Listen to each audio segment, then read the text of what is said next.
I'm Steph from thedailydigi.com, and I want to share with you a few different ways that you can resize images or crop photos when they are already placed on a canvas. This sounds like something that's very easy to do.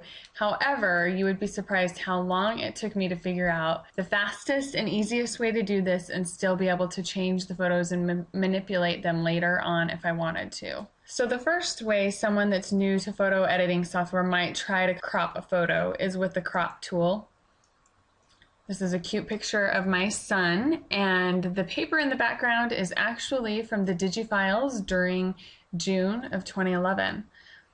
So if I wanted to crop this photo and maybe get rid of his hand right there, and then click the check mark, it's actually going to crop your whole entire canvas, everything that's on there.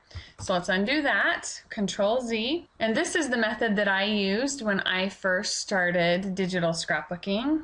I would take the marquee tool and select the area that I wanted to leave in the photo, and then go to Select, Inverse, and then making sure that that layer is selected, I would either go to Edit and then Cut, or just Control X on my keyboard, and you can see that that cropped the photo. The bad thing about that is that if I change my mind later and decide that maybe I want a different shape or a little bit more left in the photo or something like that, I'm stuck and there's nothing I can do. So let's undo that again, and I'll show you one other way. We're going to deselect that. In Photoshop, you'll need to add a new layer. So then we're going to select the shape tool, and just a rectangle is fine. And so I'm going to add a box that's about the size that I want the photo to be. And then we're going to click on the photo layer and drag it so that it's on top of our shape layer, which is right here. Let's rename that by double clicking on that, and then we can rename it. I'm going to select the Move tool and position this right where I want it. And then in Photoshop Creative Suite, we're going to press Control-Alt-G. If you're in Photoshop Elements, you'll press Control-G, and it will crop our photo. Now we're going to select the shape layer by pressing the Control key and clicking on that shape, and we're going to link those two layers together, or lock them together, so that when we move one of the layers,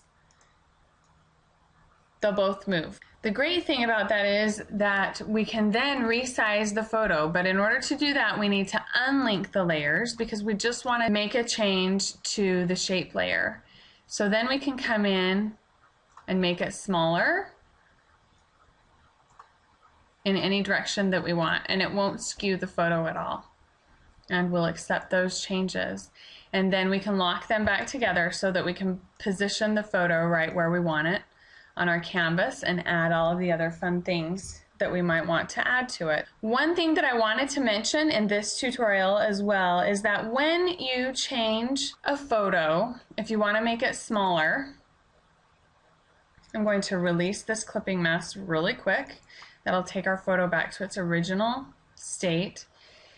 If you want to make any photo smaller, any element, any embellishment on a digital scrapbooking layout, you always want to use the corner transform controls.